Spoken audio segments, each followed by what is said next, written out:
Hey guys, welcome back to We Watch a Movie. I am Mike, and today's Christmas horror review is going to be Rare Exports. We just did Black Christmas 2006, where he, makes cookies out of his mom and eats them. And that was a fun time to be had in Satchel Paige's underpants. But today, we are reviewing Rare Exports. And you know why we're reviewing Rare Exports? We're reviewing Rare Exports because I want to see how many times I can say it. But also because so many times over the past, when did this movie come out? Came out in 2010. So it's a 13-year movie because I can do math. It came out in 2010 and I've heard about it 1,000 times. You gotta watch Rare Exports. It's on every Christmas horror list. You gotta watch. I don't know why I never did. I went to go see Sisu and reviewed it earlier this year. About 9 of you watched that review and it was nice, but that was a good movie. I did enjoy it. I thought it was kind of silly by the end, but I had fun with it. It's a nice, like, Nobody, John Wick type, spin-off movie. This will be a spoiler review because I feel like the only people who are going to turn this on to see it have already seen it and want to talk about it and whatnot. And it's also the kind of movie that if you haven't seen it before, you definitely want to go in completely blind and just let it unfold to you, because I can imagine how boring it would have been otherwise, because it was boring alone had I not let the movie unfolded for me in itself. And first off, I also want to say that this is completely the wrong opinion on this movie. I am incorrect. It has a positive score on IMDb, it has a positive audience score, and it has a positive Rotten Tomatoes critic score. All those people, everybody, for the most part, the majority of people enjoy this movie. So let me say full on, I know that I am wrong and this is just how I feel. So with that being said, the movie's about this little kid who lives alone with his dad. Something happened to his mom. We don't know. We don't ever find out, I don't believe, but they live way out in the middle of nowhere in this snowy landscape, and they have this divider between them and the Russians, who are working on this mysterious mountaintop and digging out what it turns out to be is Santa Claus. This rich dude's gone up there and he starts to pass out these rules to the miners, like don't drink, don't curse, don't smoke, and make sure you're basically a good boy to these adults. And they're all like, what the fuck is going on here? They don't know what they're digging up. This guy knows what they're digging up, and it's Santa Claus. He's been buried deep, deep down in this hole, and they're going to pull him back up. But this little kid and his friend, X-Files style, snicky through the gate and snuck up and were watching what was going on. So this kid goes, oh my God, they're going to bring up Santa Claus. So he goes back to his cabin and he goes up to his room and for some reason is in his underwear for way too long. And he just is Tony Starking, eating up all the information he can about Santa Claus, because apparently in this tiny house, they have 376 books just about Santa Claus, all pulled up and ready to go. So he spends his whole night going through and learning about Santa Claus and how Santa Claus is actually evil. And it's the Krampus style Santa Claus. I don't know the exact lore, how it goes, or what's made up or added on to. But in this world, these books here read out about this big evil Santa Claus who kills kids who are bad.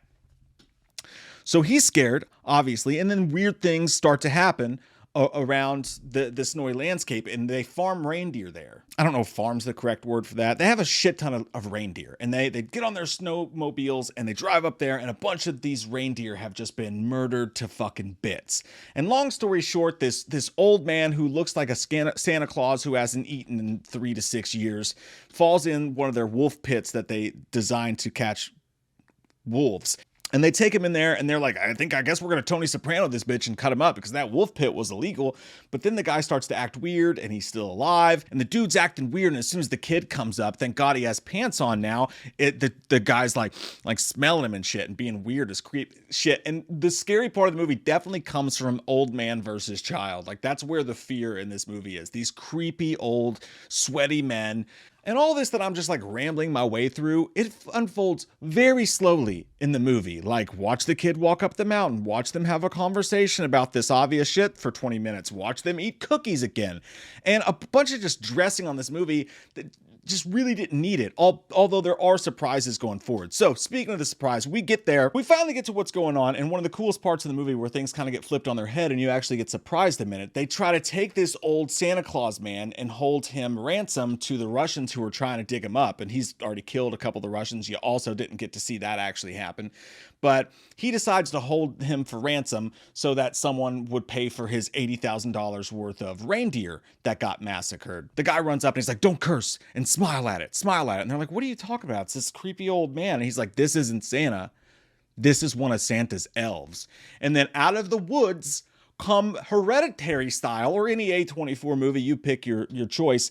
Hereditary style, a bunch of old men and their dongs, a bunch of old ass Santa Clauses creeping up all sweaty, wearing maybe underwear. You can't really tell. Good job on them for not really like zooming in on the old man dong, but there was definitely a couple shots of just short shriveled and to the left old man dong that you get to see. But at first there's just a few and they're creeping out of the woods. And the way that they're shot, all white and gangly, creeping out of the woods. They look like the 2018 Blair Witch. Just fucking, I'm gonna put my dick in. That's the creepiest part of the whole movie. And then they run inside of this warehouse where supposedly we're finally gonna see Santa. And Santa is definitely the Krampus style, but he's huge. He's like the size of the hangar, and he's in an ice block. And they're using stoves that are open and like little heaters, like bathroom heaters, to like unfreeze this block. It's stupid as hell, really. He's controlling all of these old men who are actually his tiny elves. It's actually pretty creepy. That's the best part of the movie, when that realization happens to you and you think, okay, well, I've heard so much about this movie. I'm waiting to see when it gets good. So far, as far as the characters go, that little kid, and I hate to say this,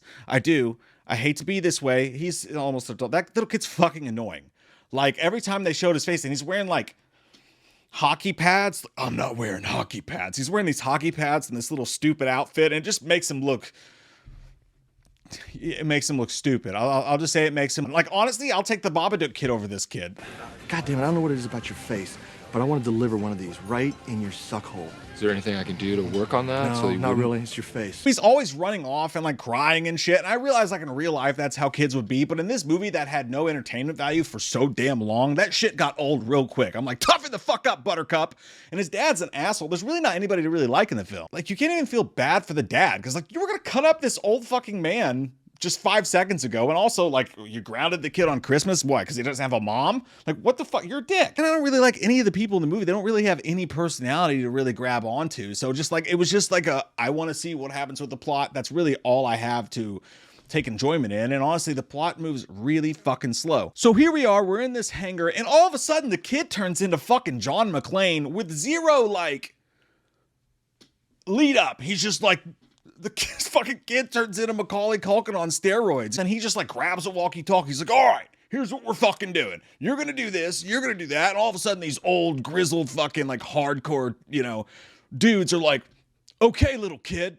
All right, little dude, let's do it. And it's so dumb and corny and cheesy. And this entire time, this really over-the-top, whimsical fucking score is going on. And it's like, it doesn't match. So then all these little kids and these old dudes with their dongs out, like, imagine waking up with an old Santa Claus with his dong out in your room and him putting you in a potato sack and taking you to a warehouse. That's actually scary to think about.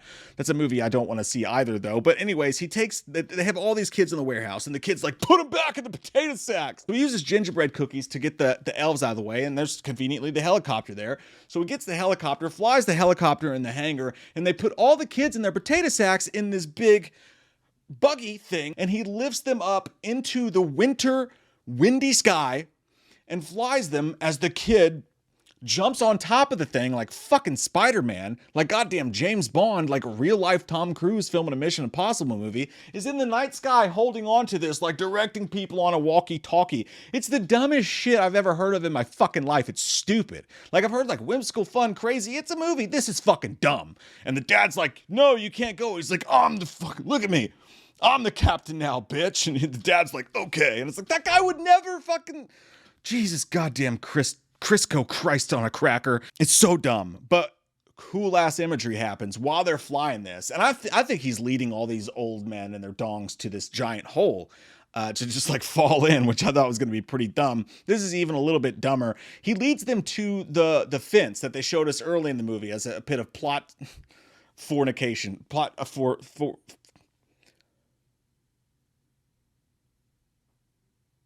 live stroke on camera happening right now.